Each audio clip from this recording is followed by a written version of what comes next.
That was my weekend. Is talking off and on with this shaman and trying to come to grips with the stories we read in this podcast, and there's actually people in real life that are way more into this stuff than we are.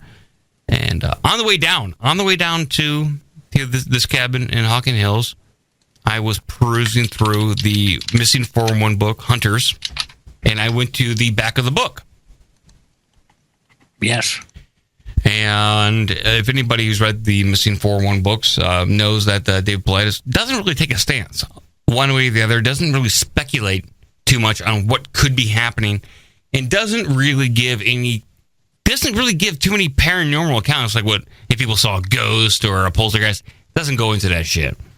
But in the back of the book, he does recount an instance of one of his friends who he personally knows. I think it's Maccabee, is an optical physicist, and Professor Maccabee's wife was out hunting and witnessed not only a UFO in the sky, but also a visual distortion about... it was their nephew or someone who witnessed the UFO, yeah. And like an hour later. Yeah, she actually witnessed a visual distortion in front of her, about 30 feet in front of her and 20 feet up in the air. She was in a hunting stand. And this was out by, they live... in Ohio. Outside of Lima, Ohio. Lima, Ohio. And this happened, 6 years ago, according to the book. Yeah, and so so when I say visual distortion, what do I mean? I mean, like, you're looking at the movie character, the Predator. That I can set it up a little. I have the book open right now. Sure, yeah, read it, please. Paragraph. Yeah. Okay, her name's Jan. Okay, so Jan sat down in her seat. Okay, she was bow hunting up in like a tree stand. So she sat down in her seat approximately 5:30 p.m. The timestamp on the photo she took establishes this. She's taking photos with her camera on her phone. It was a BlackBerry Pearl, by the way. Correct.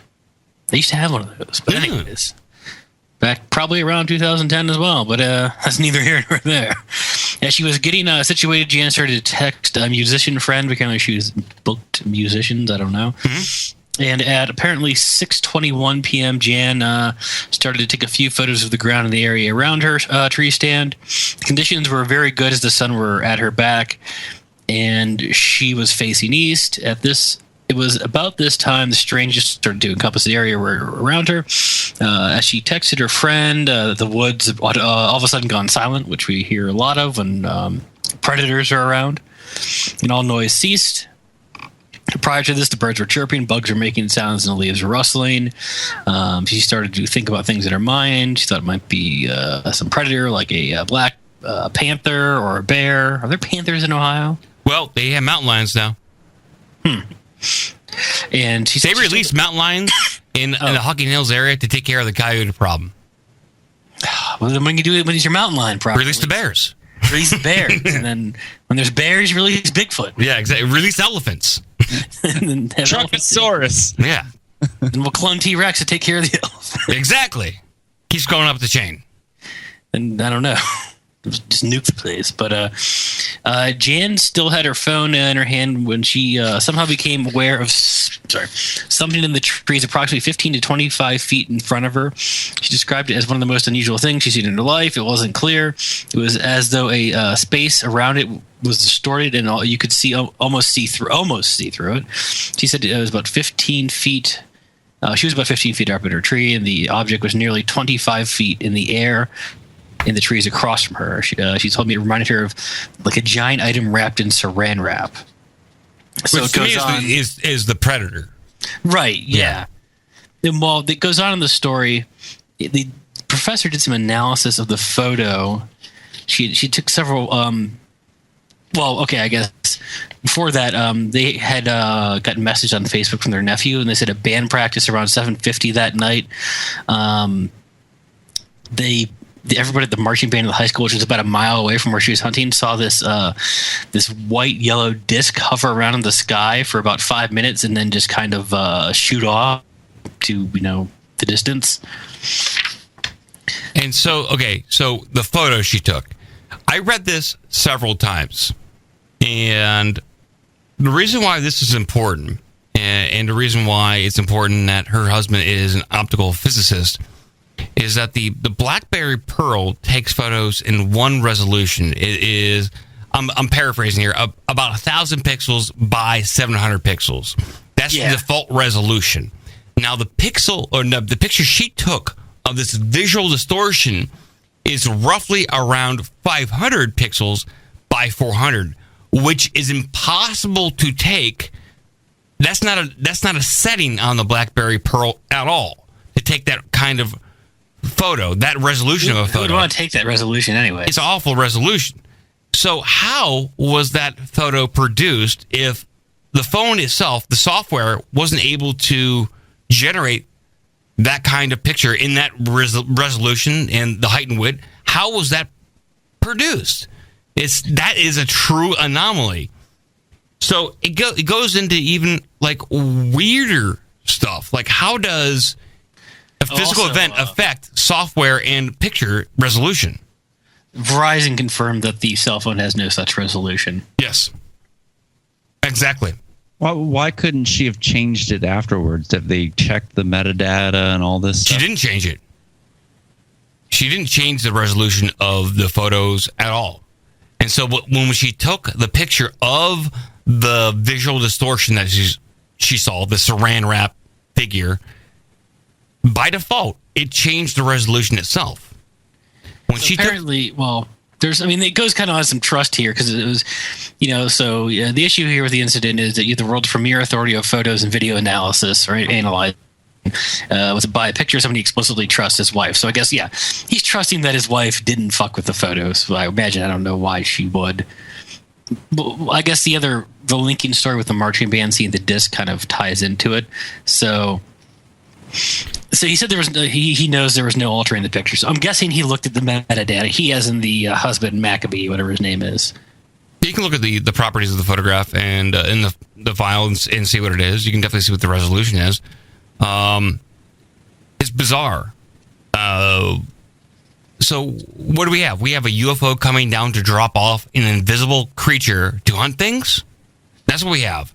And that creature can affect electronics around it, so they don't perform as normal.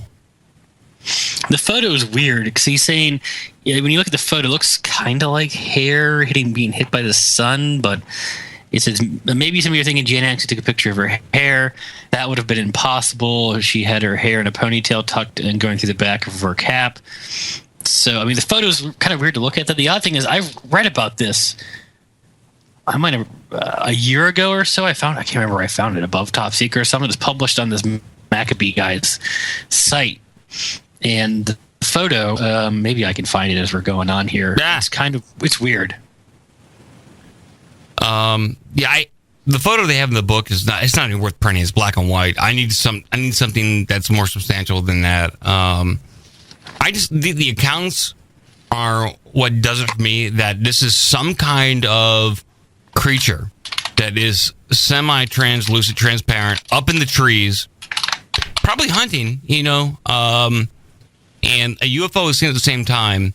And if you parallel that to the missing 401 voice recording that we played months back, where this guy was drugged and there's some weird sounds going on, it would make sense that you don't see these creatures.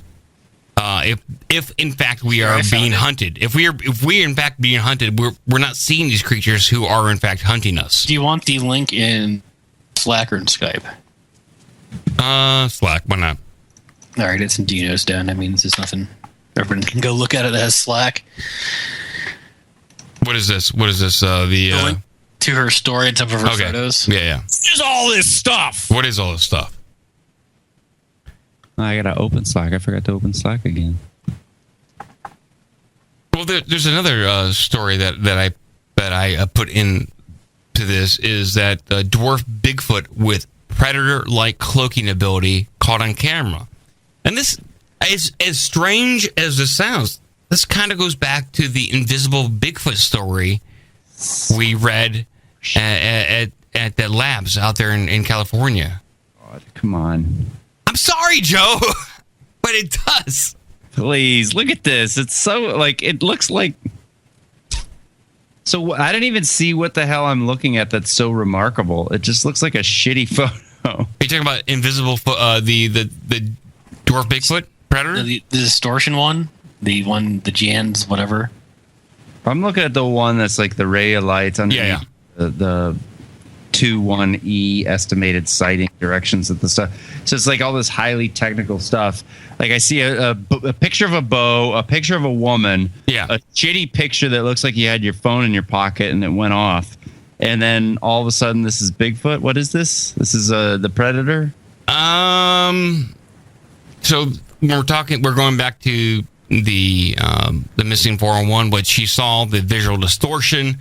It looks like rays of light. It definitely looks like rays of light, but it also does look like there is some kind of hair on the left-hand side. Kind of looks like her hair, though. So this is kind of, I don't know. And the site by itself, brumac8k.com. What is this shit? I'm going to go to the homepage here and see what the hell I think that's his site. Oh, God. It's Dr. Bruce Maccabee, research website. Yeah. It's tough to say. Okay, I mean, the story's more compelling than the photograph and the website. Mm-hmm. If this guy was legit and this stuff was real, he would have people volunteering out of the woodwork like James Corbett does to go, I will help you. Like even Russ Baker, who we had on the show. Like people who are into this and who believe in what you're doing, they will give you time for free. This guy's website jumped out of 1996 and is still begging for attention. This is bad. Got some website problems. That's definitely true. Maybe it's a business opportunity. We can help you make better doctored photos of your Bigfoots. Shit! We should reach out to them. Look, we could really get. I like going into this stuff. Like, I don't know if they're doctoring photos. I don't know. I don't know what's going on here. I think it's worth it. I mean, so we're listening to those prank calls where we're selling. What was it? Sand bunnies or something? Jungle bunnies and bukkake kits and Blumpkin pie. Can we send him our official Bigfoot account and fake something just for shits and giggles and see if it helps get people? I guess we could. I don't want to be a hoaxer, Joe. I don't agree with doing that, but come on, this guy. Look at this website, please. I don't know. You buy this? It's a shitty website, no doubt. Presentation is everything. I agree with you. Predator in the forest. I guess I found a link from the missing 411 subreddit. Oh yeah, I'll paste that. It's their analysis of it. Their analysis. We have brand new analysis. Okay. Big glaring at the sun. Face looks a bit. Face look at the camera. Hairy back. Okay. I don't know what. Someone's being cut off here. So their analysis. They have to look into this stuff. This is another case of where we have technology and a clear photograph is not being taken. Right. It's like you have a phone, you have a computer basically in your pocket that has a camera attached to it. And they're going off the same thing. Is that like, it appears the image in question is half the size. It was most likely cropped. Otherwise it would. And I have that same issue. It's like, if I saw the metadata, I would buy it. You know, if this happened because of some weird technical disturbance, because Bigfoot apparently is radioactive or whatever, that I could believe. But show me a screen cap of the metadata. You can do this with various programs online for free. You could look at the metadata of your photographs. This is a complete hoax. I don't know what to believe on this. And just because this guy is an optical physicist doesn't mean he's above doing stupid shit like this, like doing stupid hoaxes. He's got books to sell. He writes books. He's got books to sell. He's got an agenda to sell books. So I don't know. I have no idea. I wanted to bring it out, though. Until I'm getting butt slammed by a Bigfoot, I don't know if I'm going to believe in it. Any day now. We still have to cover Bigfoot with cloaking technology. The dwarf Bigfoot? Well, before that, there's an interesting case. I guess they were talking about invisible Bigfoot abducting people. You want to go ahead and go for that? I don't know where that's at. I have it. It's on page 24 of Hunters, Colorado. It's only 2 paragraphs, but this one's from gay Bigfoots. Not gay I'd Bigfoot. imagine. What did you say, Joe? Gay Bigfoot? Yeah, he wants to. Are there any gay Bigfoots? Big I'm not feet. into hairy dudes, but Eric might be into it. We'll find out. You seen the bears? That'll be the next missing 4-in-1. What are you, gay? Excuse me. Yeah, he likes beards and hairy chests and shit. It's gross. He's a man. Yeah. So, okay, this is a quick one. Apparently, this is in 1893. Oh. 4 people disappeared. So, this guy, T.H. Merrill, was out hunting with a man named Donaher. Both men left the group's camp and decided to hunt separately. They were with 2 other people, I believe, last name Brown and Mack. They didn't give first names in the accounts, apparently. Merrill returned to camp that night, and Donaher did not. The following morning, Merrill traveled with a guy named Reynolds into the forest to look for Donaher. After a few hours, the men separated. Merrill made it back to camp. This time, Reynolds never came back. With 2 of the 5 hunters now missing, Mack and Brown decided to head into the woods to look for the missing men. Nobody knows if they stayed together or split up, but neither men made it back to the camp, leaving Merrill as the only man left. Apparently, in October 16th article, 1893, the Waterloo Daily Courier explained Merrill's thoughts. He said the missing hunters have not been seen since. Merrill thought it was high time to inform the authorities of the mysterious disappearance. Nothing farther can be learned from the 4 missing men. The country where they disappeared is far from civilization. Communication is difficult. The summary is quick. The area where these men disappeared is not exactly an extremely high elevation. It didn't have steep or rugged mountains, like much of Colorado, that is, but a mixture of smaller mountains, plains, and rivers. The Greasewood area, apparently where it happened. Greasewood. It's west of the Rocky Mountain National Park in Steamboat Springs. I've never found one incident where 4 hunters disappeared in such close proximity, unless it was one catastrophic event. Apparently, he said this was not. I just thought that was interesting in context, with the predator. Yeah. Perhaps taking the men out, or maybe one man just murdering 4 people. But It could be. I guess go ahead with Cloaking Bigfoot. Oh well.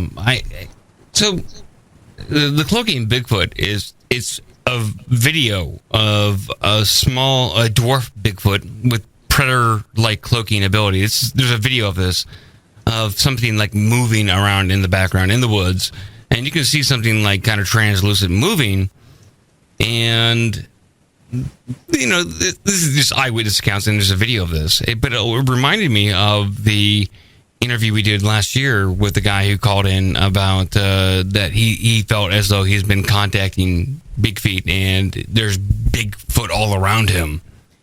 And after that interview, he said, look, I don't want anything more to do with this. Leave me alone, blah, blah, blah.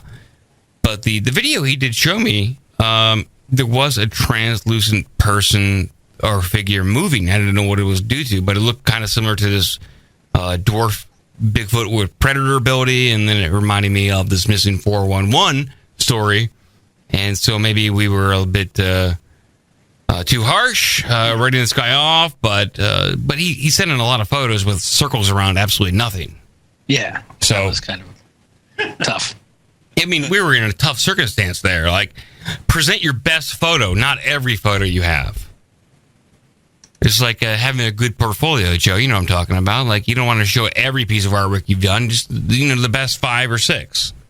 Well, if we can catch Hillary Clinton, collapsing like a piece of meat, into a van, how can we not capture a picture of Bigfoot if this guy's all around? Well, all eyes are on Hillary, not all eyes are on Bigfoot. Well, that's true, but still, very true. I guess everybody who goes out into the woods and happens upon a Bigfoot is just the shittiest photographer with the shittiest phone ever, because I have not seen one real image or video or anything that's convincing enough to get me to spend more than 30 seconds. Here, I'll put the video in chat, and you guys can look at the invisible Bigfoot. How about that? Visible Bigfoot. I can see it right now. Oh, now there's the link. Yep, confirmed. I'm still seeing the same thing, which is nothing. Joe. Apparently, this guy was involved in some Gulf breeze photos of UFOs that people are debate about if they're real or not. So, This is I feel like I'm being trolled. I really do. I'm looking at this picture with this red circle and basically leaves and foliage in the background. But look at the video. Look at the video of it moving. something moves. Yeah. Well, let's see that. You know, Let's see that. thrust and not a Yeah. hang. You know, Yeah. like a thrust and not a hang. You know, Yeah. saying? 'Cause the Something hard and fast. Did you see that? What the heck was that? Did you see that? Sand's Yeah. I did see you know, something. thrust. I saw some. Okay. You know, I can't tell what it is. Here. like a thrust and not a hang. You know what Yeah. I'm saying? 'Cause the Something if hard it'll and hung on it fast. for any amount of time. Okay, so you know what? That does look like the Predator in the Predator movies, kind of moving in the forest there. Mhm. You're on board I again. don't know Aren't what it is, but it does look like that. You're on board again, aren't you? Well, I mean, again, this is one of those. You know how Was After that? Effects works. Mm-hmm. You could make that shit happen in a minute. Yeah, especially with that amount. Like it doesn't happen for a long period of time. Yeah, you can. Joey Salad's doing this shit. Oh. Look, I like talking about this stuff. We don't have an answer. We're open to the idea, but for crying out loud, we need better photographic evidence than this shit. Yes. I'm kind of surprised Politis put it in the back of his book, but interesting nonetheless. Absolutely, and we'll move on to some headlines here. Big bite. Now it's time for the motherfucking news.